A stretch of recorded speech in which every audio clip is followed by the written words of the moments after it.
we first have to welcome in, please group these holders for the fantastic Nicholas de Santo.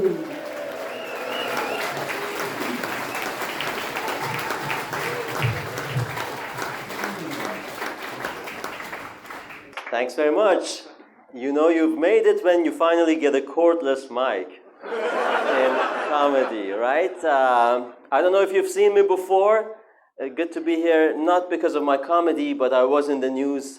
I'm a 12-year-old Syrian asylum seeker from Calais.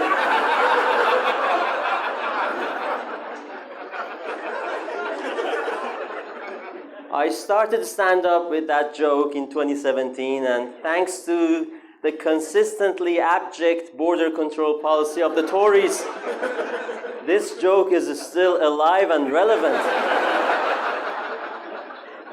We'll see what happens tonight. So I've prepared a stand-up set for you guys in English. Is that okay? I come from London, where English is not a given. That's good, that's good. It's my first time in Manchester. I've never been to Manchester before, but in London I have a lot of friends who have been Manchester United fans for years and years. So I can tell you, they also know nothing about Manchester.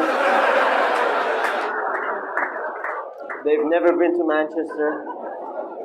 That's just the thing about Man U fans.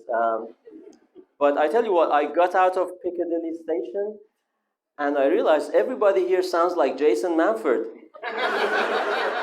That accent is real, isn't it?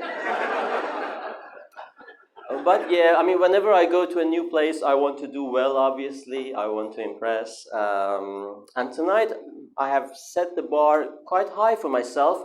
Tonight, with your help, my target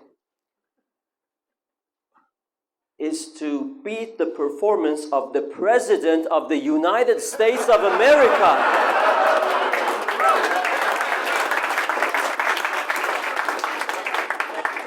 Can we do that? Let's see. So do you like the king in this part of the country? No, yes. This is not Liverpool, is it? What's going on?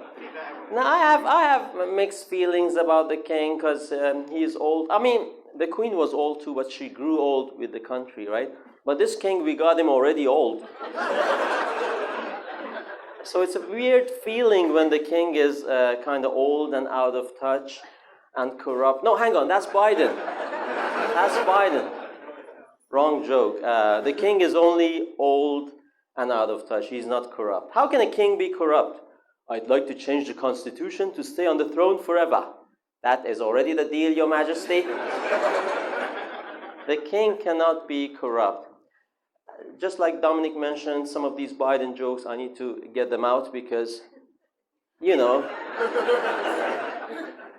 short shelf life. He might be replaced any moment. The Democrats might go for Kamala Harris to galvanize the black votes, or they might go for Michelle Obama to galvanize the black and transgender votes.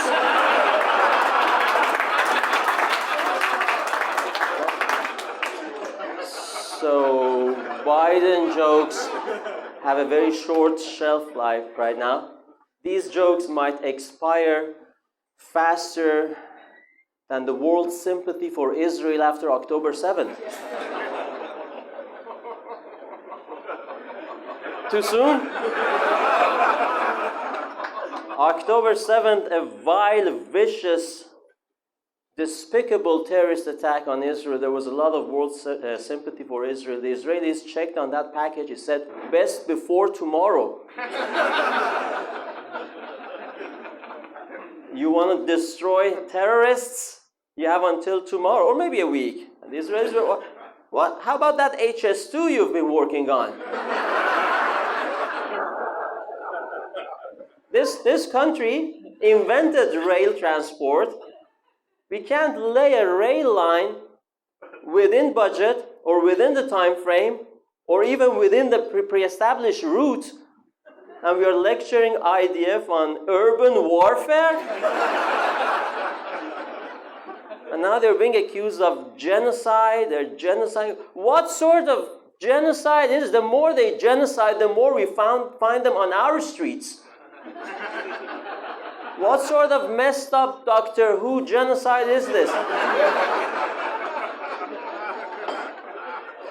Are they genociding them or just transferring them through some sort of messed up TARDIS and just come down on Parliament Square from the river to the sea, more benefits for family and me? Enough already. I'm not Jewish, I just look Jewish. Is that good? Momentous week in France. Political earthquake, right?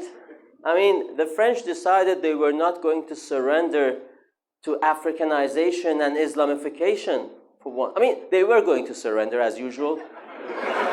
They were. Hear me out. They were going to surrender as usual to be saved by the Americans, but then they watched Biden debate Trump on television. They realized, yeah, this time we better do something about it ourselves. Right? Yeah. Are you watching the football? Yes. You know what I like about football? My favorite part is the post-match interviews. You know, because footballers, when they win, they big up the opposition, the adversary. It's quite remarkable. So it goes like this. Okay, congratulations, decisive victory today. Yeah, thank you. Then they have a solid team, and it was quite hard, but we managed. You beat them 4-0. You hammered them. You crushed them. They have a solid team. They're quite solid in the back, good at link-ups, ball possession. Your ball possession was 70%. What are you talking? If they weren't that good, because they were so good, we had to bring up our A game. If we weren't in tip-top shape, if we hadn't dug deep, you know, that's how good their best player fell onto the ground with a heart attack 10 minutes into the game. Their training pitch was flooded last weekend. Their head coach is investigated for match fixing. They are a solid team. I gotta go. It's very smart. It's very smart because if your opposition is so good, then how much better you are for beating them, right? Now, in politics, it doesn't work like that because political sides vilify and demonize the opposition. They vilify and they demonize the opposition. So the victory speech is a bit deflating, right? So they come on and say, all right, the people have spoken. It was a tough campaign. We had to demonize and vilify the opposition because democracy was at stake. But people have spoken and people have given us a clear message. People have said they prefer us to vile demons. And it's a clear mandate. I know it's a bit anticlimactic, but not just a bunch of people. So many people prefer us to vile demons. And we have a clear path ahead of us. We will be the government of the whole nation. Not just those who prefer us to vile demons, but also for those. We shall work hard to win the trust of those who, as of now, still would rather be governed by vile demons than by us. We shall work hard so that one day the whole nation would prefer us to vile demons. So it's the election year in America. Are you following that? Yes. I mean, it's as citizens of the world, obviously we prefer to have adults in the White House. That was Biden's slogan, would you believe it? Adults. Nobody wants an idiot in the White House. And not long ago, there was an idiot in the White House. I don't know if you remember. I don't want to even dignify him by mentioning his name, but this idiot, he messed up Afghanistan, he messed up Iraq, he messed up Syria. This idiot basically gifted Libya to ISIS. Thank God, eventually Donald Trump took over from him. Right? Thank God for Trump, right? But yeah, there can be a lot of vitriol, but sometimes there are some heartwarming signs. Like I was in America, I was in Arizona, I saw this political ad. It was quite civil, you know, it said, "Are you enjoying high gas prices? Thank a Democrat." So I thought, that is nice. That gave me some hope, you know, being polite and all that. Yeah, American TV ads fascinate me, you know. Every second American TV ad is about a pharmaceutical. They're an ailing nation, right? And they want to pump you up and also, you know, give you self-belief and make you feel special. So this one says something like, "You are stronger than your eczema. Beat your eczema with this pharmaceutical," right? And then it says, "Side effects, rectal bleeding, high blood pressure, low testosterone, erectile dysfunction, psychotic rage, suicidal thoughts." I was thinking, how bad does this have to get before FDA pulls this out? I mean, I mentioned ivermectin on my YouTube channel, I get a strike, and they're selling this stuff. So I thought I want in on that. You know, I'm glad you are seeing me before I become rich and famous, because, not because of my comedy, but I have made a COVID vaccine. Yeah, you're laughing now, but listen, it's not easy. As a small producer, competing with a big pharma is not easy. So I made sure that my vaccine does not stop you from catching it and does not stop you from transmitting it to others. So it's right up there with the big boys.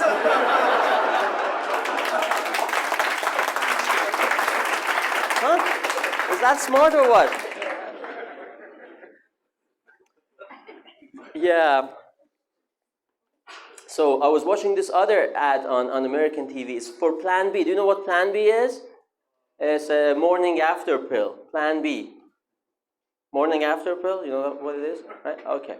So it was like it was fascinating. So the whole thing, and this girl is running from pharmacy to pharmacy, and the next morning, and then the ad finishes. This is the slogan. This is the byline. It says, "Plan B. I got this." And I thought, no, you don't. I don't think you do. How do I know? Because it's called Plan B. I think people who got this are on Plan A. People who haven't been pumped baby-making substance between their legs from somebody whom they don't see fit for raising a baby with. That's Plan A. Rushing against the clock to unscrew a screw-up, that cannot be "I got this." Have you seen the movie Dunkirk? The movie wasn't called Dunkirk, "We got this." You know, hasty, panic-stricken, 11th hour evacuation, that can be described as "I got this." That's Plan B written all over it. You know what Plan A would have been? Not letting Germans come inside France in the first place.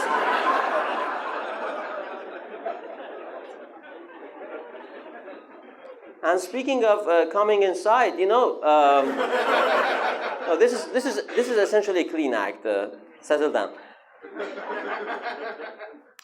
Biden, he has a plan for giving amnesty to millions of illegal aliens. I mean, this is amazing. This is the only crime where if you hide and hang around for long enough, eventually they'll give it to you.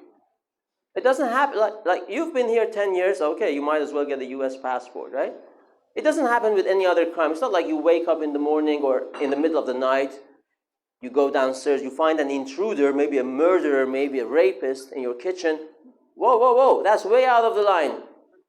How long have you been here? 10 hours? Okay, let me show you the path to my wife's bedroom. Yeah, I'm low on testosterone, not because of that anti-eczema medicine. I'm a Democrat. I have naturally low occurring testosterone. Here's the path. Doesn't work like that. Hey, I forgot this. Biden also has promised to press with the green agenda, phase out fossil fuels, gas, oil. What a great plan, huh? Let's take away from Arabs their only source of income and prosperity. It's all part of a grand plan to make Arabs a bit more angry. Nothing can go wrong with that plan. I was reading this on Facebook or Twitter. Somebody was saying, yeah, let's phase out gas and oil. Let's make Arabs irrelevant. What? If you think they hate you now, wait until you make them irrelevant.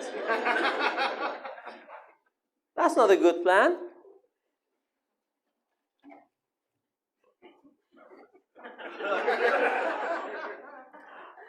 Did you follow Stormy Daniels' trial?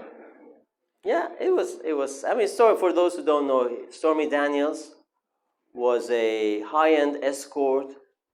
Allegedly had sex with Trump in exchange for money. Then signed a non-disclosure in exchange for even more money. Then changed her mind, reneged on the non-disclosure for a book deal and even more money. So it became sad eventually in the trial, Trump denying what Stormy said, Stormy denying what Trump said. And I thought, this is so depressing, isn't it? Is this the world where I want to raise my child? A world where I can no longer trust the integrity of a high-end escort?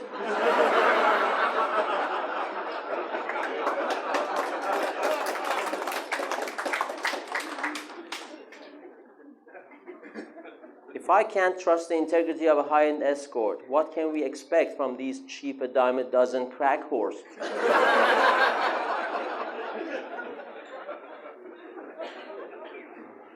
This is 4th of July, so I'm trying to break into the North American market, so this is a bit America heavy. I hope you appreciate it.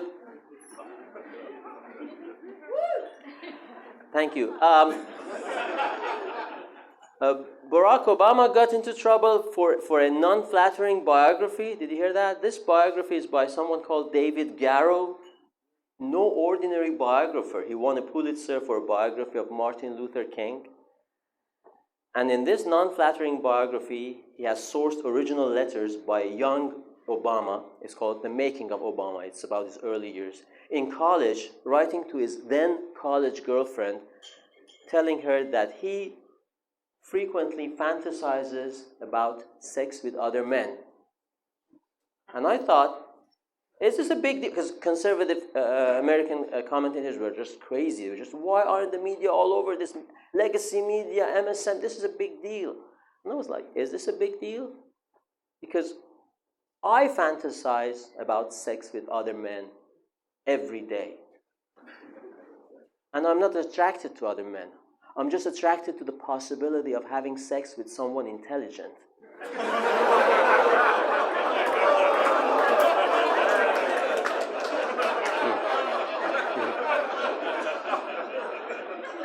Okay, well, they like that a bit less at Goldsmith University in London.